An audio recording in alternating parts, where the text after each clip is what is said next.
Entonces, lo que ustedes habían visto hasta este momento era un mercado sin externalidades. Recuerden que un mercado era este espacio donde la gente que quiere comprar, que son los demandantes, interactúa con la gente que quiere vender, que son los oferentes. Al final del día se ponen de acuerdo y llegan a poner un precio de equilibrio y una cantidad que va a ser la que se va a intercambiar.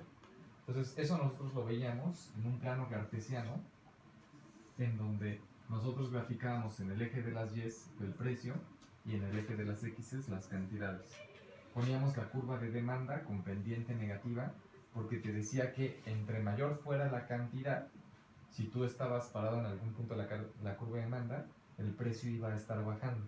Porque si las cosas son más caras, tú quieres comprar menos, y si las cosas son más baratas, tú quieres comprar más. Entonces había una relación negativa y era de bajada.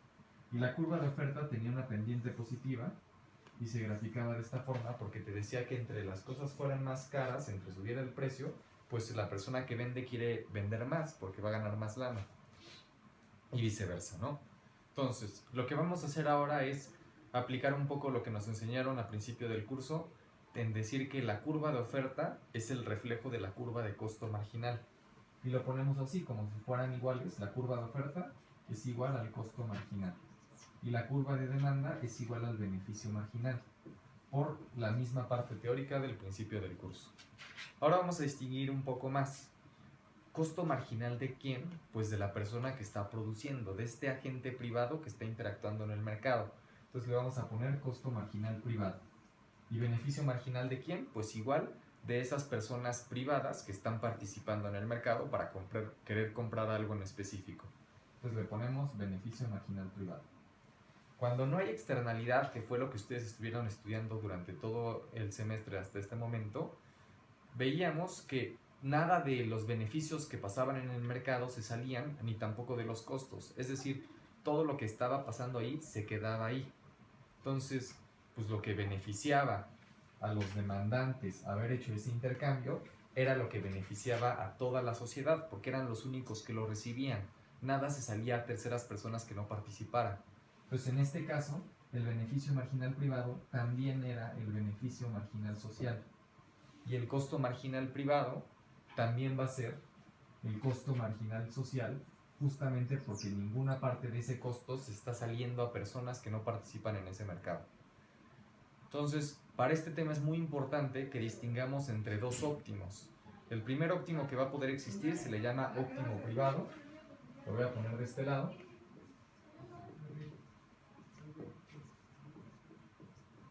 Ese óptimo es a donde los agentes que están participando, las personas que toman decisiones en este mercado, que son los demandantes que quieren comprar y los oferentes que quieren vender, se ponen de acuerdo para llegar a su máxima satisfacción. Y eso pasa cuando nosotros igualamos la fórmula de beneficio marginal privado con el costo marginal privado. Eso gráficamente pasa cuando las líneas se intersectan. Aquí está costo marginal privado y se intersecta con beneficio marginal privado. Justamente la cantidad óptima desde el punto de vista privado va a ser esta de acá. El óptimo social va a ser ahora donde le conviene a la sociedad estar. Entonces, esto va a pasar cuando el beneficio marginal social es igual al costo marginal social. Si lo hiciéramos con matemáticas, tendrías que igualar las ecuaciones y gráficamente se ve cuando las dos rectas se intersectan. Y justamente cuando no hay externalidades, eso pasa, si nos damos cuenta, en el mismo punto donde estaba el óptimo privado. Por eso es que cuando no hay externalidades, que los privados lleguen a su óptimo, es también llegar al óptimo social. Es lo que dice Adam Smith de la mano invisible. Cada quien persiguiendo su propio egoísmo, buscando su propio interés, al final alcanzamos así el interés de todos, el interés colectivo, ¿va? Ahora, ya que entendimos cómo funcionaba un mercado, siendo un poco más específicos de lo que estuvimos viendo hasta este momento en el año, vamos ahora a ver qué pasa cuando sí se sale de este mercado el beneficio y le cae a personas que no participan, o se sale el costo y le cae a personas que no están involucradas, ¿va? Entonces va a haber dos tipos de externalidades en ECO 1. Las externalidades negativas, que lo que va a pasar es que el costo se externaliza, entonces vamos a tener dos costos marginales y un beneficio marginal. Y vamos a tener las externalidades positivas, que lo que te están diciendo es que un beneficio se externalizó. Entonces vamos a tener dos beneficios marginales y un costo marginal. Ahorita explicaremos cada una de ellas y cómo se resuelven en todos los casos. Entonces, para este curso los dos tipos de externalidades que vamos a ver son las positivas y las negativas. Las negativas siempre se ven gráficamente de esta forma.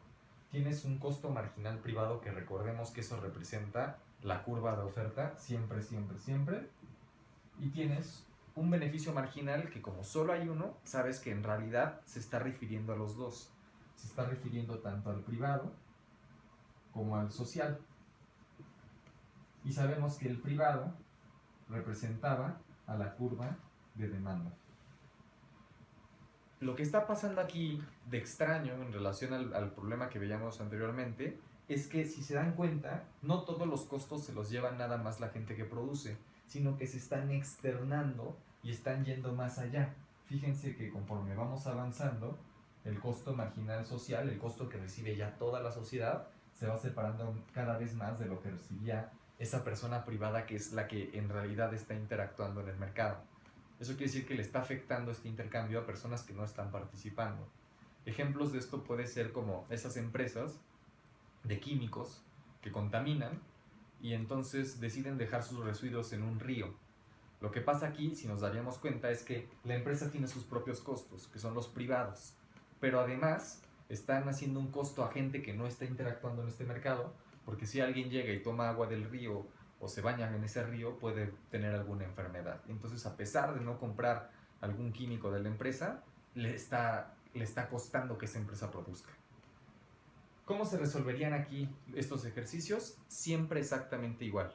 El primer paso es encontrar cuál es el óptimo social.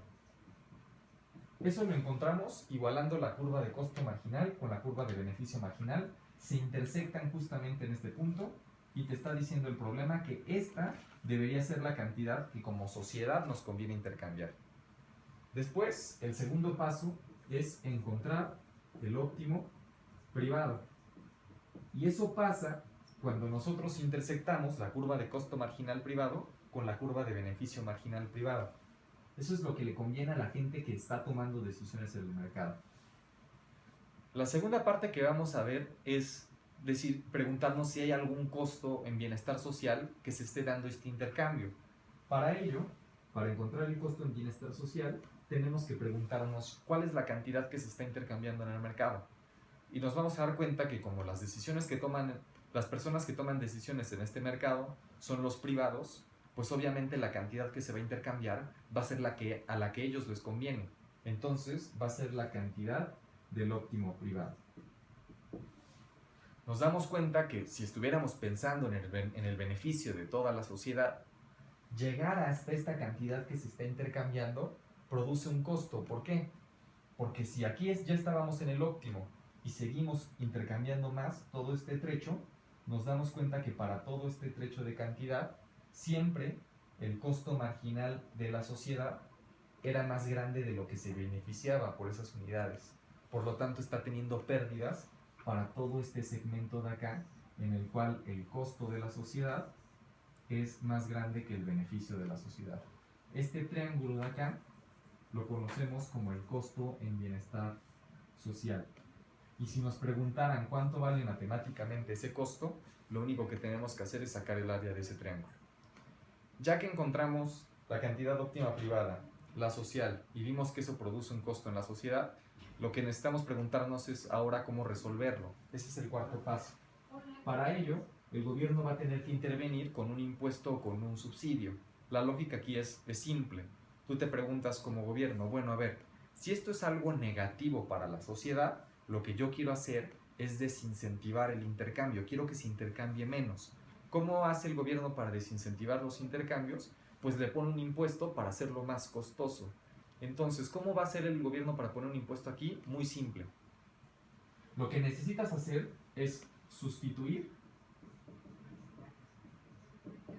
la cantidad socialmente óptima, que es la cantidad que como sociedad quieres que se intercambie, en la curva de demanda. Al hacer eso, tú sabes que cuando tú sustituyes una cantidad en la demanda, te dice el precio que la gente estaría dispuesta a pagar por ellos. Entonces, al hacer esto, te van a dar el precio que va a pagar el consumidor. Y la segunda parte es sustituirlo en la curva de oferta. Nosotros sabemos también, por teoría que aprendimos al principio en el curso, que siempre que sustituyes una cantidad en la curva de oferta, que es la de costo marginal privado, el resultado es el precio que los productores están dispuestos a recibir, el precio del productor. Entonces lo hacemos, decimos, a ver, bueno, yo quiero que esta cantidad se intercambie, pero para que se intercambie tengo que preguntarle a los demandantes cuánto está dispuesto a pagar. Entonces me voy a la curva de demanda, que es la de beneficio marginal privado, y la sustituyo ahí. Al sustituirla, me van a decir cuál es el precio que el consumidor está dispuesto a pagar por esa cantidad. Luego le tengo que preguntar a los productores cuánto están dispuestos a recibir. Para hacerlo, selecciono la cantidad socialmente óptima y la sustituyo en la formulita del costo marginal privado, que es la curva de oferta. Esto es lo mismo que irme a la curva de oferta y rebotar esta cantidad acá para ver cuál es el precio del productor. Me doy cuenta que el consumidor está dispuesto a pagar más de lo que quiere recibir el productor. Esa diferencia alguien se la puede quedar, y se la va a quedar justamente el gobierno poniendo un impuesto. Y el impuesto fue la diferencia entre el precio del consumidor menos el precio del productor. Y así se resuelve una externalidad negativa. La positiva se resuelve exactamente igual, con los mismos pasos. Ya que ya hicimos la negativa, vamos a hacer la positiva un poco más rápido.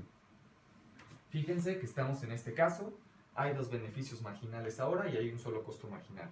Como solo hay uno, lo que te está diciendo el problema es que en ese costo-beneficio, en este caso costo, no hay externalidad, por lo tanto el costo marginal privado es igual al costo marginal social.